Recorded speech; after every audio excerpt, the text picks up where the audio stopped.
দোস্ত দেখ, ওই জায়গাটা কত সুন্দর, চল গিয়ে ছবি তুলি। চল। দোস্ত, একটা ছবিও সুন্দর আসতেছে না। আসলে তো একটা ছবিও সুন্দর আসেনি। দেখ, ছবি সুন্দর করার আইডিয়া পেয়েছি। কি? ওই যে ছেলেটাকে দেখতে পাচ্ছিস ক্যামেরা হাতে, মনে হচ্ছে নিজে ছবি তোলার জন্য আসছে। আমরা দুই সুন্দরী মেয়ে গিয়ে যদি ছবি তোলার কথা বলি, দেখবি নাই করতে পারবে না। আচ্ছা চল। চল। এক্সকিউজ মি, আমাদের একটু ছবি তুলে দিবেন? আমাদের কিছু ছবি তুলে দিবেন? হ্যাঁ, ও হ্যাঁ হ্যাঁ, শিওর, চল। ধন্যবাদ আপনাকে আমাদের দুইজনকে এত সুন্দর করে ছবি তুলে দেওয়ার জন্য। এই নিন আপনার পেমেন্ট, আর আপনার ফোনটা দিন, আমি আমার হোয়াটসঅ্যাপ নাম্বারটা দিয়ে যাচ্ছি যাতে আপনি ছবিগুলো আমাকে দিতে পারেন। সরি, আমি ছবি তোলার জন্য টাকা নিই না। আপনি বরঞ্চ আপনার নাম্বারটা দিয়ে যান, আমি হোয়াটসঅ্যাপে ছবিগুলো পাঠিয়ে দিব। মনে করে ছবিগুলো দিবেন কিন্তু। হ্যাঁ শিওর। আল্লাহ হাফেজ। আল্লাহ হাফেজ।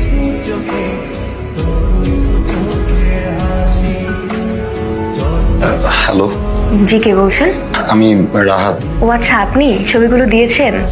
আম সরি, একটা প্রবলেম হয়ে গেছে। আমি আমার ক্যামেরা মেমোরি কার্ডটা খুঁজে পাচ্ছি না, তাই ছবিগুলো দিতে পারছি না। মানে ছবিগুলো দিতে পারছেন না মানে কি? এত সুন্দর সুন্দর ছবি তুললাম আর আপনি বলছেন ছবি দিতে পারবেন না? আমি এত কিছু বুঝি না। আপনি কালকে আবার আমাকে ছবিগুলো তুলে দিবেন। সরি, আমি বাধ্য নই। বাধ্য নই মানে কি? আপনার কি কোনো দায়িত্ববোধ নেই? আমি এত কিছু জানি না। আমি কালকে আপনার সাথে দেখা করব আর আপনি আমাকে ছবি তুলে দিবেন।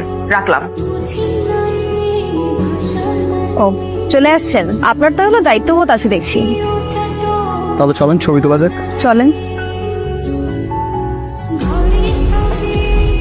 আপনি তো বেশ ভালো ছবি তুলেন। ছবি তোলার পাশাপাশি আর কি করেন? Photography and travelling. বাহ, কতদিন হয়েছে ছবি তোলেন? 13তম জন্মদিনে মামার কাছ থেকে চেয়ে ক্যামেরাটা নেই, তারপর থেকে আমার ছবি তোলা অনেক পছন্দ। আমার ছবিগুলো? আর বলতে হবে না, আমি বাসায় যেই ছবিগুলো পাঠিয়ে দিই। ঠিক আছে, আজ তাহলে আসি। ঠিক আছে, আল্লাহ হাফেজ। আল্লাহ হাফেজ। বাই। হ্যালো, আপনি ফোন দিয়েছিলেন? করেছিলাম। আমাকে এত সুন্দর করে ছবি তুলে দেওয়ার জন্য আপনাকে অনেক ধন্যবাদ। আর গতকাল আপনার সাথে অনেক খারাপ ব্যবহার করছি, এই জন্য আন্তরিকভাবে ক্ষমা চাচ্ছি। আচ্ছা, আপনি যদি ফ্রি থাকেন, আমি আপনাকে 1 কাপ কফি খাওয়াতে চাই। কালকে কি আপনি ফ্রি আছেন? কিন্তু আমি যে বাইরে কফি খাই না, আপনি যদি বাসা থেকে কষ্ট করে কফি বানিয়ে পটে করে নিয়ে আসেন তাহলে খাওয়া যায়। আচ্ছা, তাহলে বাইরে কোথাও বসি? বসা যায়। অ্যাড্রেস? অ্যাড্রেসটা আমি আপনাকে টেক্সট করে দিচ্ছি। আচ্ছা ঠিক আছে। তাহলে